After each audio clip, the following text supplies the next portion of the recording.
Welcome to Visionary Doc, where ambition meets purpose and self-discovery fuels transformation. Are you chasing success but feeling unfulfilled? Delve into the joys and jolts of high-achieving lives, and together, let's redefine ambition. It's time to strip away the pathological and embrace the potential. Join host Dr. Shehz as we explore what it means to be a visionary of your own life. Hello, everyone. Welcome to another episode of the Visionary Doc podcast. I'm your host, Dr. Shehz, and we are here today with Dr. Amita Kumar, who is a jack of all trades. She is a Canadian, first and foremost. She is an internist, internal medicine, and when she's not practicing internal medicine, she does a whole bunch of stuff like a health coaching business where she helps other individuals unlock their true potential through support and accountability. And she's active in a lot of different medical associations, and she's super passionate about inspiring and teaching the next generation of doctors, among other things. And I'm super excited to have this conversation. I think this is going to be super fun. Dr. Kumar, thank you for coming. Thank you for having me. That was very formal of you. I quickly looked on your LinkedIn. Perfect. Oh, I'm so glad my LinkedIn was accurate. Good work. Yeah. I was like, let me just make a proper introduction. But yeah, I mean, it's amazing that us doctors have LinkedIn. Yeah, it's so I've been trying to like kind of grow my brand and stuff on LinkedIn. I have a coach that helps me through that. It is like untapped potential. Like there's so much there, and doctors are not on there, So if you can like really find your niche and lock in, I think you can do a lot of good on it. So we were talking before, and you mentioned, there are days where like, I have it too. That there are days that I'm like, man, like, am I doing too much? Like, got so many things going on, right? And this community of doctors like on LGA and other platforms, we're just a different breed, I feel like, and I'm so honored to be a part of them, right? But sometimes it's hard. Sometimes it's like I just need a break. So why not just like medicine? Why all of the different angles of life? I think this is a good place to blame Peter Kim. So Yes. He's nowhere near this conversation, but I just feel like he's the root of all the things. Totally. Yeah. Right. Yeah. That made my brain realize that I wasn't just a doctor. Let me think about this timeline a little bit. So we moved to San Antonio in 2013, and my kids were 1 and 4 at the time. I was working part-time, Monday, Wednesday, Friday, primary care, but that's like nonstop, then coming home to do charts, et cetera, right? And the kids are real small at the time. So that was going on and on for like a couple of years, probably 2 to 5 years. And at some point, like in 2019-ish, maybe even before that, I was like, on paper, everything is perfect. Like my life is like perfect. I have a husband, I'm a doctor, I have a house, I have a car, each of us has a car. We have 2 kids. I mean, they're healthy. We even had like a part-time nanny. I was like, everything was like great. It was everything I ever dreamed of having, right? And this is probably a repetitive conversation at this point, but like I had arrived.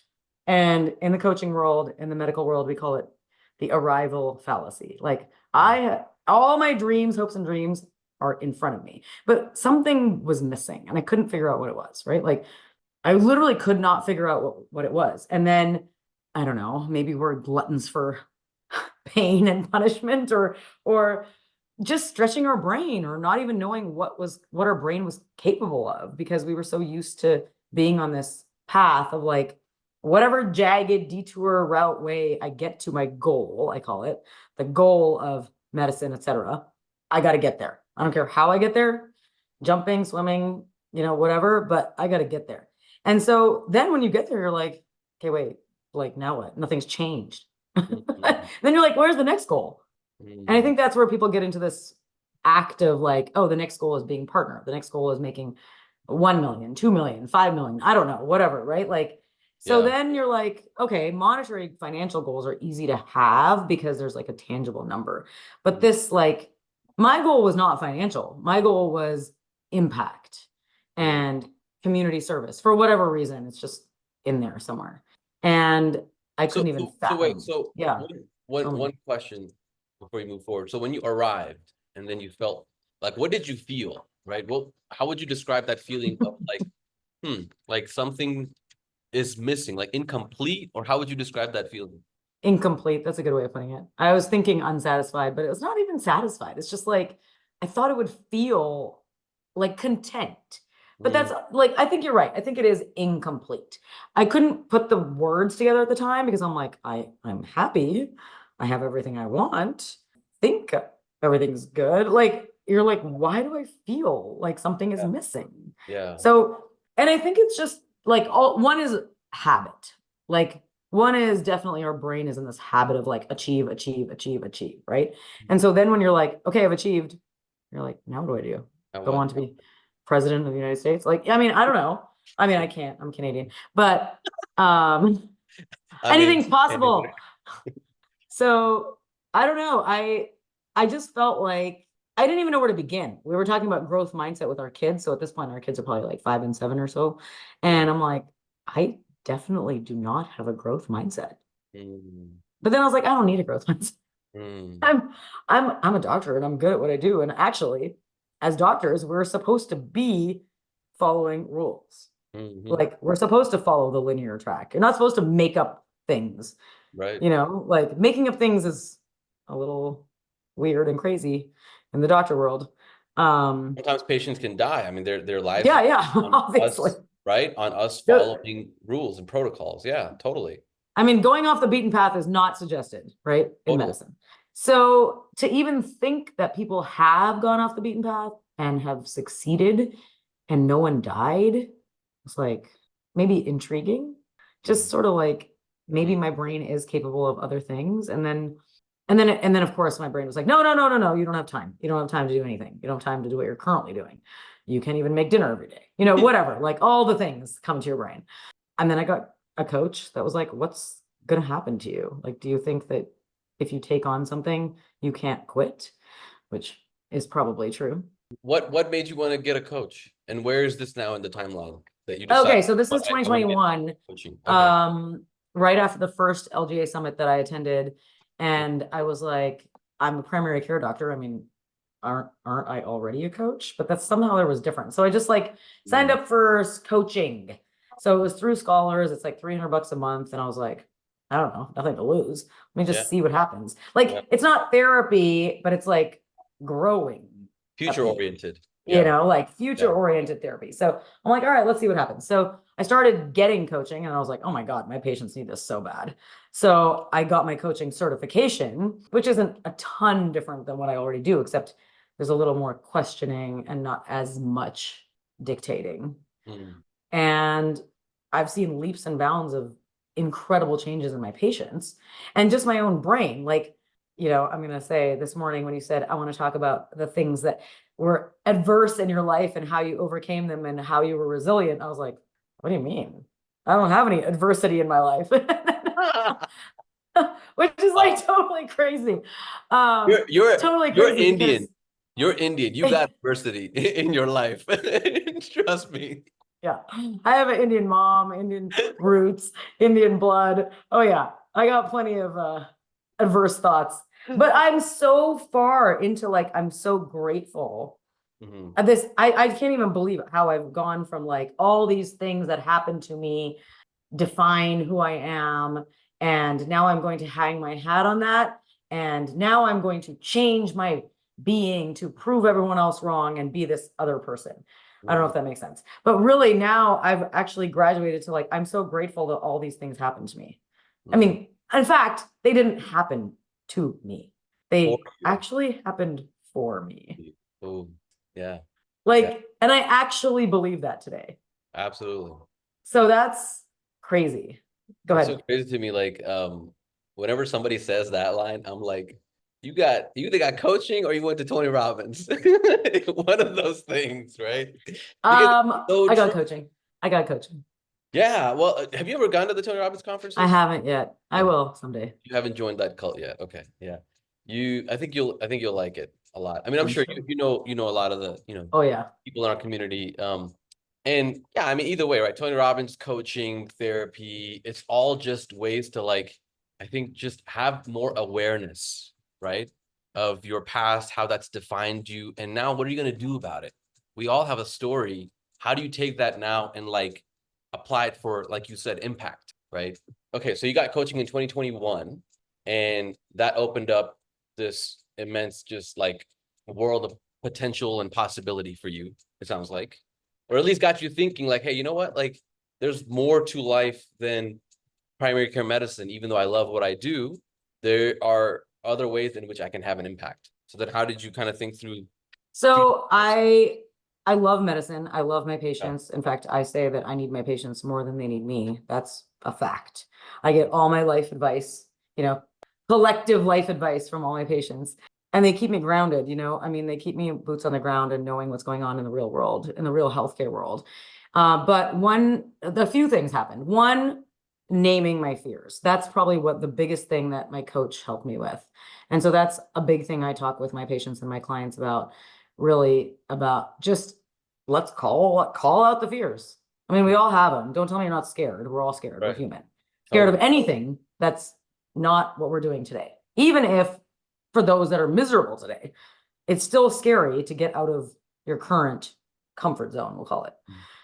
But so naming the fears, like really truly being like, okay, but if you don't go through the fear, you'll never achieve anything that you're thinking that you want to achieve. So you're just going to be stuck in where you are. And if that's okay with you, then that's cool. But you're obviously like, it's like a boiling pot, right? At some point, that top is like, I got to get out of here. So some way or other, you're at that cusp.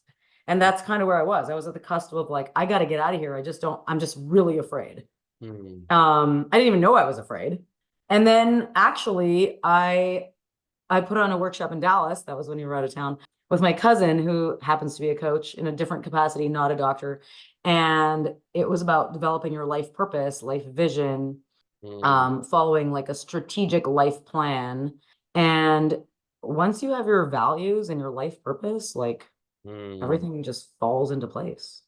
It doesn't give you more hours in the day, but the hours you do spend doing what you're doing are literally like in complete alignment with your North Star. It's so, I completely agree. I kind of equate core values to like cataract surgery, which is weird. I know. Okay. I'm an ophthalmologist, so like my entire worldview is based on like what I do. And like before having an understanding of core values, things are just not clear, right? I never grew up like knowing what my core value, I didn't even know what that meant, and just like yourself, I kind of went through a period of questioning things, feeling incomplete and just unfulfilled, right? And then someone mentioned, well, what do you believe? What are your values? I'm like, what do you mean? Like, I've just kind of been in survival mode my entire life, right? I'm just trying to like make it. But then once you sort of make it, that arrival fallacy, then it's like, well, hold on, what do I want to do now? Before you can answer that question, you got to know what you believe in. And when I dug deep and understood the things that I stood for, clarity, right? Clarity, just like after cataract surgery. So yeah, you're right. You don't have more hours in the day, but the time you do spend, it's like high impact, mission driven stuff, right? It's your life's work, and that's what core values do. So what are your core values?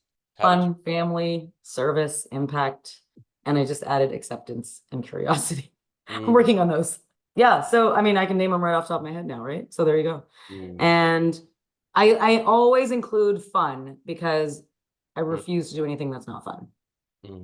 My own family, like we're working on our own family values. So my parents and my siblings, my family of origin, and we have, honesty, fairness, something. And I'm like, dude, fun. Like there is nothing, we're absolutely about fun. So fun, family, service. I say service and impact. Some people think they're similar, same. They're not the same. You can do lots of service with no impact. And so I really believe in both service and impact. And then curiosity and acceptance, also similar to each other, but different. And then you're right. Like once you have those, it's very clear. And I'm not in a rush anymore, which is also so interesting, you know, many of the same people I do, but we're all, once we like realize there's more to it, we're like, oh my God. First, you're like, what have I been doing for the last decade? You know, like I've lost a decade of my life practicing medicine and watching Netflix. So but then once you get over the like, there's plenty of time. I actually did this like adjunct coaching course called the Clarity Catalyst. And she's like, this week, I want you to literally practice saying, I have all the time in the world. That took me a long time to practice. But once you have your North Star, you do have all the time in the world because you're not in a rush. Yeah. Wow. Yeah, that's actually a very interesting perspective because you know, I have good days, but then I also have days where I'm just like, I got to do it all and I got to do it quick. Right. I mean, I'm like 33 years old. I'm not old. You know, I have, like you said, I have the rest of my life to work on those things. But I don't know, there's just something about like, for me at least, like being around the people that you and I know, like there's a part of me that's kind of competitive. There's a part, Oh yeah, like, of course. right? There's a part of me that doesn't want to get left behind. Sure. And it's very hard sometimes to rein that in and be like, well, you know, things will happen in their due time, right? The universe is unfolding in just the right ways, and life is happening for me. But to keep that perspective front and center in your mind is very hard. Oh no, it's very difficult. There's no doubt about it. It's just, it becomes less and less. That's all. Those thoughts are going to be there. You're trained to be competitive. But we also know at this point that collaborating and doing it together really gets you further, faster. Right? I mean, that's really the bottom line. When you collaborate, when you connect, and that's the reason that actually me and Susie are connected on this. Like, I don't want to do this retreat by myself. I don't need to rely on myself to push myself up and convince myself that we need to do this, and vice versa. Like we have each of us our strengths. That's why even in our marriage, like my marriage with my husband, you know, like we are very different, but we complement each other and we're better together. That's the point. That's powerful. We're used to being competitive because we've been competitive our whole lives. To get to undergrad, to get to med school, to get to residency, to, you know, all those things, to get the right job, to climb up the ladder, whatever, all that. But then that's the point. That's when you get to the top and you're one, by yourself, and two, looking around like, wait, that's it. Then that's when you step back and are like, wait, I'm ready to like do this with people. I don't want to be alone at the top. Man, I hope I think this will resonate with a lot of people who may be listening, right? Like how do you have that shift in mindset to go from like, you know, me, competitive drive to kind of collaboration and growing together is the way forward? If someone's listening and they're sort of, you know, in the former mindset, what advice would you give for that mindset shift? I think first things first, try it. So like, just try it once and just be like, I know this person and I know this person. I mean, I just connected two people this morning. One who's selling a baby product and one who owns a OB-GYN postpartum platform. And I'm like, oh, I don't know if anything is going to come out of it or not, but what is it going to hurt? And if you have to tell yourself for a second, I have nothing to do with either of these platforms, so it's definitely not taking anything from my plate. And to be honest, I gotta give a shout out to Bonnie Koo, because I took her wealthy mom MD course, thing. And she was the first one to be like, why can't you think more abundantly? And I'm like, well, I'm Indian. Yeah, I was born with scarcity mindset. You know, when there's a billion I'm so glad people. you said that. That is true. Thank you for like affirming what I've always thought. I mean, but there's a reason. There's a reason we have a scarcity mindset, and there was a good reason. And it did get our parents, ancestors, grandparents, etc., to where they got.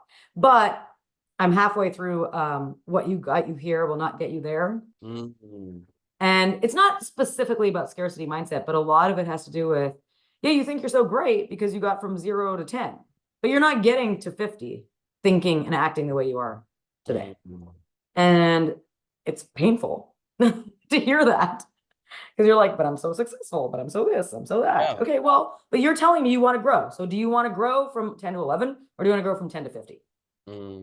If you want to grow from 10 to 50, then you're going to have to try to expand. You're going to have to try to expand your brain. You're going to have to call your brain out when it's offering you those scarcity mindset thoughts. And you're going to have to get a coach to also call you out on those thoughts. You know, I mean, and each other. Like when me and Gabe, my husband, started this whole thing, we just told each other, we're going to start calling each other out when we start telling ourselves a story.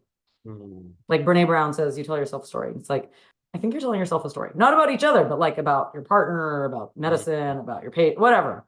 Yes. And so similarly, you need people to help you sort through your brain, because your brain thinks that the things all those thoughts for all these decades are facts. You can do it alone. Definitely. You can. I mean, it's just like you can get from here to Disney World with a paper map. But if you have a GPS, you might get there faster. That a lot of people, you know, put their heart and soul into creating, right? Yeah. Yeah. Right? Yeah. And so, helping others. Yeah. Yeah. So try it. I love this. You have this like curiosity mindset where you're not afraid to just jump. I feel like, right? I'm not. I've jumped. I've jumped out of a plane. There's this like there's this fearlessness that you have. Where do you think that comes from?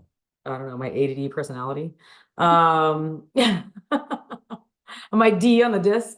Let's see. Probably my dad. You know, my dad is a super successful entrepreneur, but he goes to some kind of course, multiple courses, multiple times a year. He's not a doctor. And I think at some point he probably was like, well, I'm not a doctor, so what do I have to lose? Like, I mean, I honestly think that he may have thought at some point, I'm not sure that I will ever gain the respect of my parents, so I have nothing to lose. And so he's the oldest son in an Indian family. Yeah. My grandfather is a neurosurgeon. Yeah. And my father is not a doctor. Wow, that's dang. Okay. So he's not a doctor, and he's like, oh, well, I guess I got nothing to lose now. That is so interesting, because I'm the oldest in the Indian family, and I'm the only one that's a doctor. I'm the only one that, you know, even graduated like higher education. And I think that causes me to think the same way. It's like, well, like, what have I got to lose? I've already sort of like broken the mold in a way. So let's just see how far this goes. You know, like, let's just keep going. But it's so interesting. Your father came from sort of the other side of that perspective. Yeah. It's really interesting. We were at a family reunion. So my dad's family, interestingly, for like first generation immigrants. So my grandparents moved to Canada, and then they brought all their siblings. And so almost all my dad's cousins are born in North America.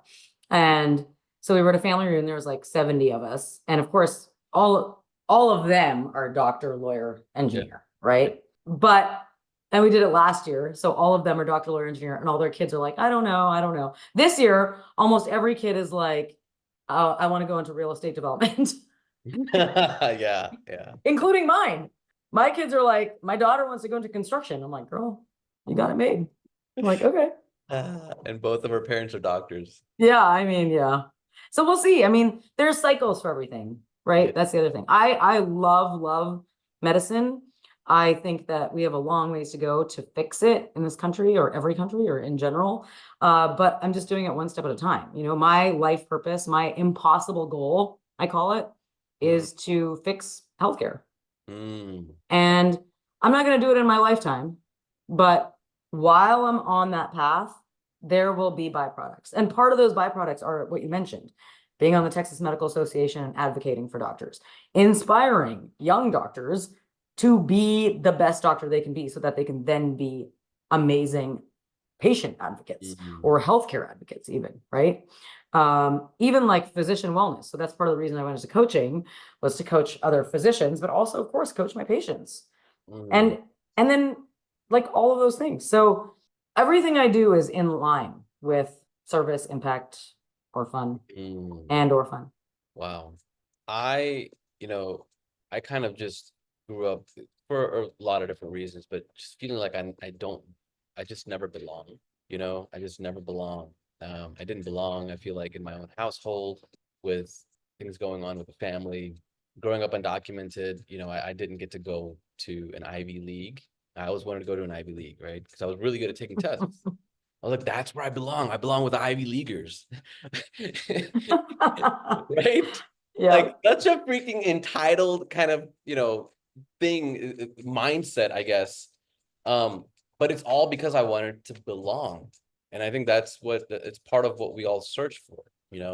And then I realized, fast forward many, many years, that all the things that I was trying to do to like artificially belong, once I shed all of those like archetypes and identities that I had just sort of, right? I'm supposed to be a good son. I'm supposed to do all these things. Once I shed all of that, that's when I realized that I belong. And it's like this perspective shift from making it all about you, like I, me, mine, my, to like we, us, service, right? My experience with space kind of taught me this perspective of looking at Earth from space, where we're all just one. So why do we not belong? We all belong. We all belong. And I'm saying that because your impact is you want to change healthcare, right? What I would like to do is just make people understand that it's not about us. It's about we. It's not about like me, it's about we, right? So it's just very interesting to me how we all just come to understand impact from so many different angles, I feel like. So all these things that you're doing with coaching and advocacy on the TMA, how do you think that will help you change healthcare? Like, what is it exactly that you're trying to do?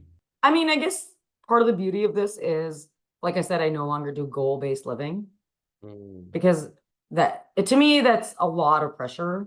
Goal-based living. Just describe that. What do you mean? Like my goal, so that's why it's called an impossible goal. Because healthcare reform in my lifetime is highly unlikely. Okay. But on my way to healthcare reform, I know that there's some amount of policies that need to change. There's some amount of government stuff that needs to change. I mean, I keep saying I don't want to get into government, but I want to stop saying that because otherwise I'm going to end up there. And, but like, I'm just learning. It sounds interesting and I applied and I'm going to be like, okay. And of course it's who, not how. And so it's not about how this is going to lead me to healthcare reform. It's about who I'm going to meet that's going to create healthcare reform based on something that we learn together or we create together. So, especially in Texas in this time, era, to me, it's really important to work on like reproductive rights, to work on, I know we have tort reform, but like this prior auth thing is like driving me bonkers in primary care. All this stuff about the No Surprise Act. I mean, there's so many different levels and I'm not super well versed in any of it. Yeah. All I know is it needs to change. And I'm a simple prairie girl from Saskatchewan. Okay. But apparently I've been around the world a little bit. Like I went to Montreal, I went to Ireland, I lived in Kentucky during residency.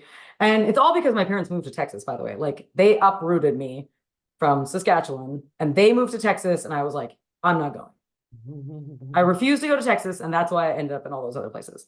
But now I have this like different now you're in Texas. Perspective. Now I'm in Texas, in San Antonio. And I love it. And apparently I have a different perspective than other people do. So that's it. I'm just here to bring my perspective and be a fearless blabber mouth, and just be like, these are things that other people are doing. Maybe we should think about that. These are the way other countries are doing it. Maybe we should think about this. And just offer the suggestion that we are not right in what we're doing. Not that there is a right and wrong, but just change needs to be had, which we know. TMA knows this too, and they have made some big changes over the years. And I just want to be part of that change. That's really what it comes down to. Because I was banging my head against the wall in my own office, right? I was like screaming and yelling about, I was on the phone with poor insurance companies. They would hang up on me about, things they were denying, et cetera. Simple things like osteoporosis medicine. It's not even like that big of a deal. But I was losing my mind about nonsensical denials, basically, right? And then I'm like, I can't do this in my office anymore. I'm banging my head against my own wall. I'm going to go bang my head against somebody else's wall. So let's see how it goes. So that's when me and Gabe went to go lobby in Austin. That was the first time. And then just, one thing, it sounds interesting. And then I always refer back to the Ikigai. I don't know if you know what I'm talking about. Yeah. So I just refer back to that kind of in my own form. This is something I love. And I'm curious about. This is something that I think I'm good at, being loud and annoying. This is something that the world needs. I haven't made it past that because I don't think I can make any money at that yet, but that's okay for now. That's where the other stuff comes in. That's where real estate and medicine comes in. So this advocacy, this like speaking out for what's wrong, speaking out for justice is your ikigai. It's your reason for being. Sounds like reason for being. Yeah. Man, I love that. It's so encouraging for you to relay that the way you did, because I feel like I relate to that a lot, right? That is, I think, also my reason for being. I think there are multiple reasons for being, but I don't know if there are things like ikigais, plural. Yeah. But one of my ikigai is speaking out for injustice. And I don't know still why I feel so strongly about that. Maybe because I've felt injustice and powerlessness in my life with my immigration history. That's probably it. But I went to the DNC a couple of weeks ago. Yeah. I got to go as a delegate. And just like you, right? Like I don't know much about like politics or policies at all. I'm still trying to learn, but I don't think you can even attempt to change a system unless you learn how the system works. And I don't know how to learn a system other than to be involved in it. Right. And so that's why I went, right? If I had the opportunity to go to the RNC, I would probably go to that too, right? It's not, this is like beyond, Democrat, Republican. Oh, I agree. Get into the all of that. It's I think the two-party is like ridiculous. Like the world is so complicated, so nuanced. And we try to like box things into like two things. It's either this or that. You and I know as doctors, nothing is black and white in medicine, right? We are very complex beings. So if we are complex, then 7 billion of us is even more complex. And so I don't think it's a two-party thing, but, so I went to just kind of learn a little bit about, the conversations being had. And I don't know, there's like this, like, I'm proceeding with trepidation and being very careful because I don't know, it's such a like, it's hard to have those conversations without those conversations just devolving into conflict, because it always, right? It's such a kind of personal thing for people, right? People really strongly believe in one thing or the other. So how do you plan to navigate those tough conversations as you get more involved in a very touchy-feely topic like healthcare reform? I think that's why I added curiosity and acceptance to my list of values. Those are very new in the last year. And it's probably because of that. I've had really tough, really badly gone conversations in 2020 around vaccinations in my own office. I had a few and then I stopped asking. And when I stopped asking after a couple of months whether people were vaccinated or not, I realized that was also not appropriate, right? Like, first of all, if I can't have this conversation with my patients who I know really well without getting upset, I need to dig a little deeper. And I need to hear from them. It's not like I've known these people for many years. They're not strangers.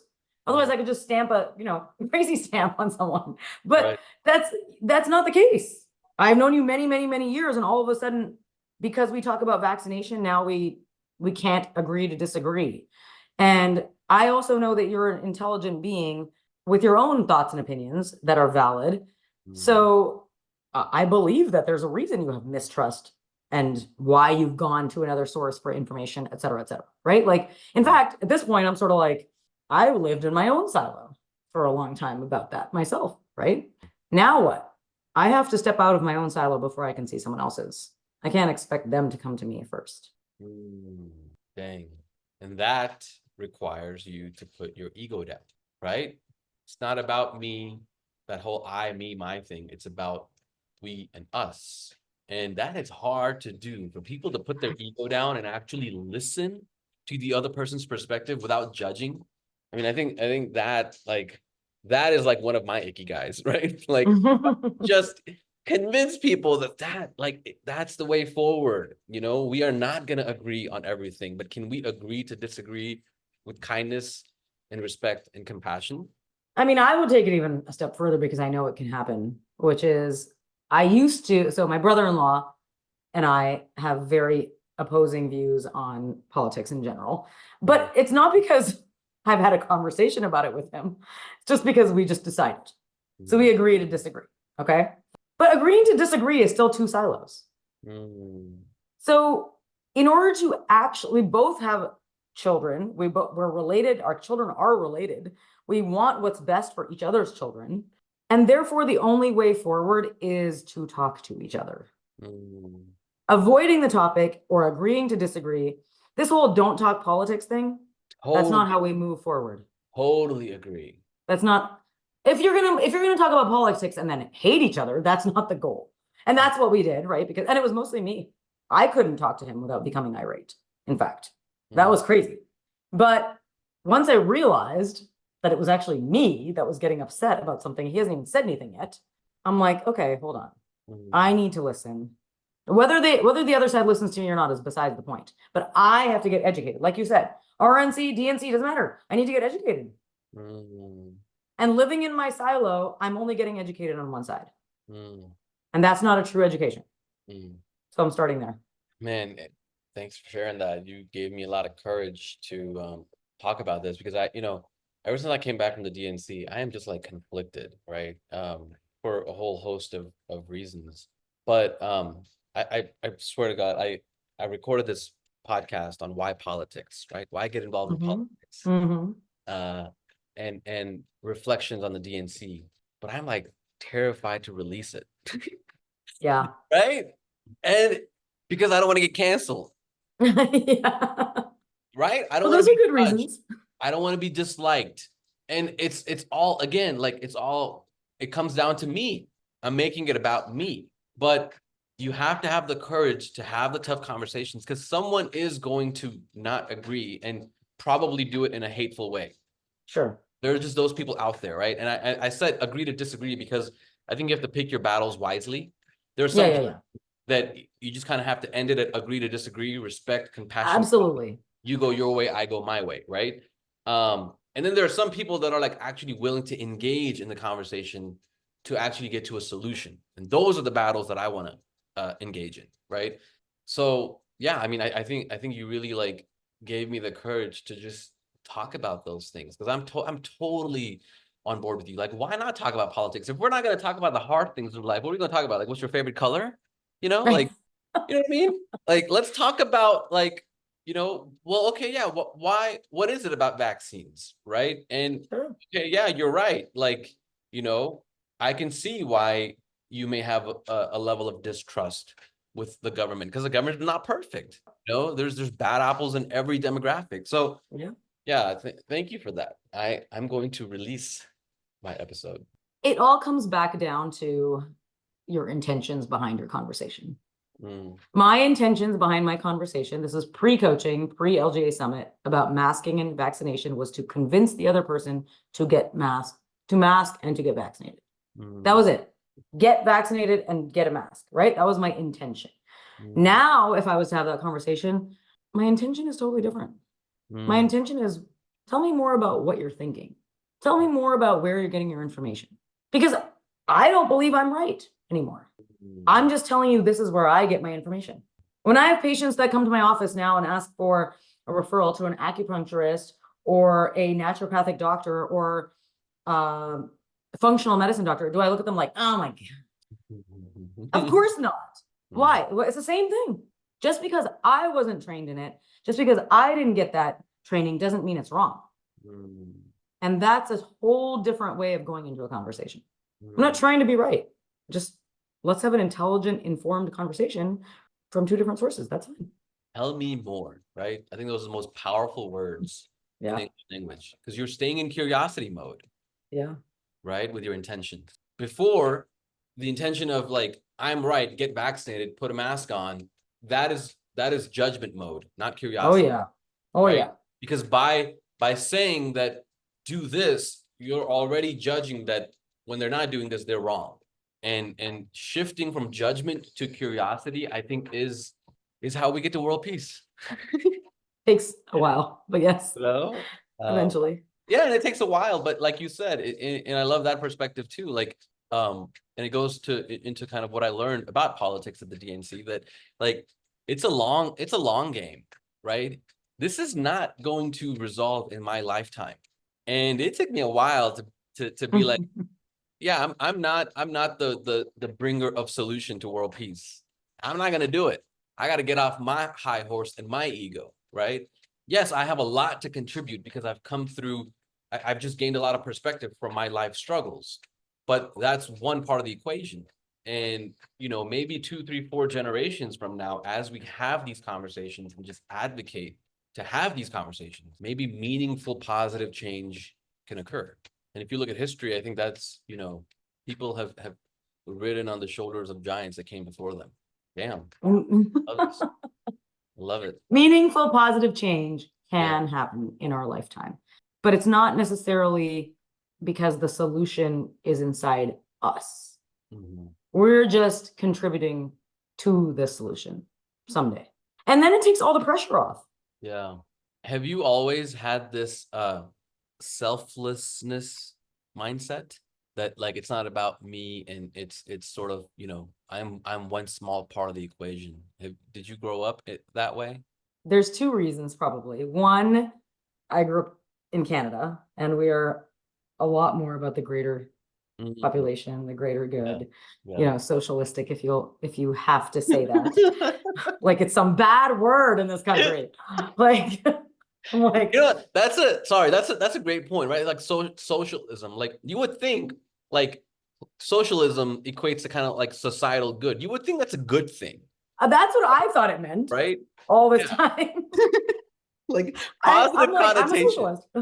You're a what? Like, no, I'm all for the greater good. I'm like, that's not what that means. I'm like, okay, never mind. I am for the greater good. So in Canada, that's kind of like, I equated a lot to healthcare and schooling, right? Like here in America, we have A+ schools and we have F- schools and everything in between. In Canada, we have A to B-, maybe. There's not that much, you know, variation in schooling. Same with healthcare. Oh, interesting. And that's my perspective. And it's changed. I mean, I haven't lived there in 20 years, but the point is like, that's basically my premise on the greater good. Okay. Everybody gets pretty decent care. Everybody gets pretty decent education. But also I'm a super sci-fi geek, and I sometimes often think about how we are probably like a little snow globe and in an alien's hand. And, you know, they're like, oh my gosh, look at these crazy humans. Oh, they're at it again. They're having wars. You know, like, oh, look, they're so cute. They're doing this whole politics thing. They've created a civilization and half of them hate each other. Like, okay, you know, like this alien is looking down on us like, look at these little humans I made. And so I don't know. I mean, so I really do think I'm a peon. They're fighting again. Look, they're fighting again.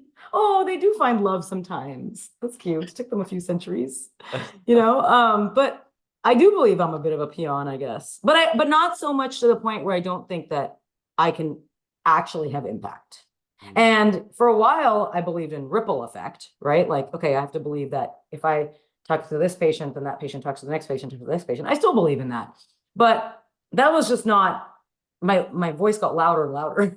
And so I was like, maybe I should have more than one person that I'm yelling at, you know, or talking to. So that's when, you know, when I have one medical student every 6 weeks, I'm like, I got to go to the classroom. This is just not enough for me. I got to get this. And I got the teaching award. So then I was like, well, I only taught like 5 people. This is, I'm wasting something. So then I emailed them and I'm like, I got to come teach your students because supposedly I'm a good teacher. And they're like, okay. So that, you know, just one thing after another. And then I think one of the best pieces of advice I ever received was that you can change your mind. Because I do not like to change my mind. I definitely make decisions with lots of thought. And then I believe that I have to be a part of it forever and ever. And that's still true most of the time. But, you know, you can try something. And if it doesn't work out, like I literally just resigned from the Bear County Medical Society. So a local county physician wellness committee. Feels so weird and bad to do that. But they don't really need me anymore. Like, and so when I'm looking at the Ikigai, like I love it. I learned a lot. And and they do need me, but they don't need me. They can use someone like me. So it's time for me to move on to the next thing and open a slot for someone else. Love it. Yeah, I mean that selflessness again, it's showing up again, right, in your decisions. That it's not about me. I think that's probably my biggest takeaway. I like to take away like one thing from every guest that I talk to, and But we're doctors. We're already selfless. yeah, you would think, you would think, but I mean, I'm telling you, like there was so much. I was just having this conversation earlier with somebody. I'm trying to kind of like formulate this thought. I'm doing a TEDx right in October, and it's gonna be about this. And I'm like so like nervous because I'm gonna be like pretty vulnerable in that talk. But I mean, I grew up for so many reasons thinking that it's about me, right? I'm worth something if I can achieve something. And if you're going to achieve something, you kind of need to make it about you. No, yeah, but that's true though. Well, that was true for that point in your life. And it's still true sometimes in your life. It doesn't have to be black and white, remember? If you don't take care of yourself and you are 100% selfless and you sacrifice to no end, that doesn't help anyone either. There is some balance to both of that. But see, I gotta give my talk and leave them with one idea.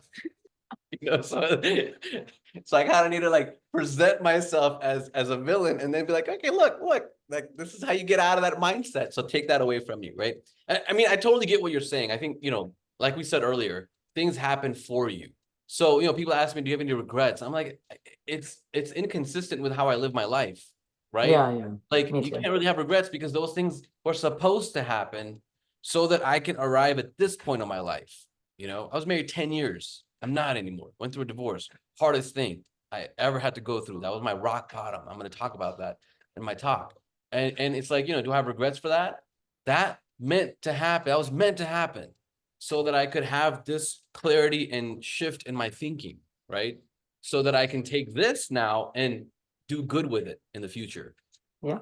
So I totally agree with you that it needed to happen at that point in my life. However, everything has two sides to it. The other side of that is, there is something to learn from that in the sense that we all do things to belong. And in that search for belonging, you can go blind. The talk is, I think, I'm still trying to think of the title, but I think it's going to be Blinded by Belonging. Or something to that effect, because I wanted to belong so bad that I just kind of set my goals so high in order to feel good about who I am at my core. But you were looking for external reasons for belonging. Yeah. Yes, exactly. And the shift is that it comes from within. Right. However, I think if I thought that way back then, I probably wouldn't be here now.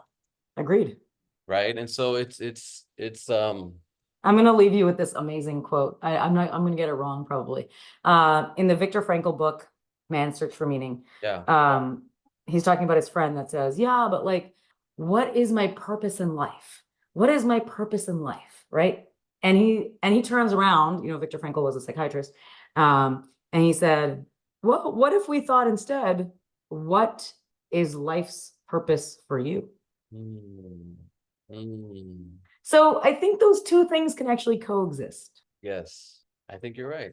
I think you pick the perspective that you want to adopt, given kind of what you're going through in life, but those two things can coexist. Wow, this was a really good conversation, man. I think I learned way more than I probably gave away. So thank you for giving to me.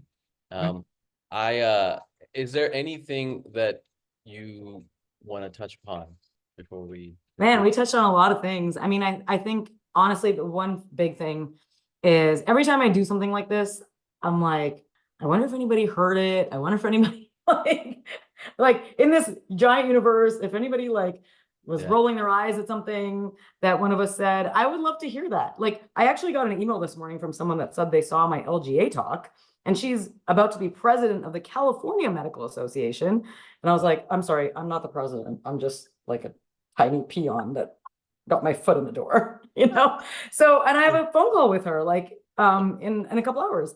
I don't know what's going to happen. I just love connection. And I think Mm.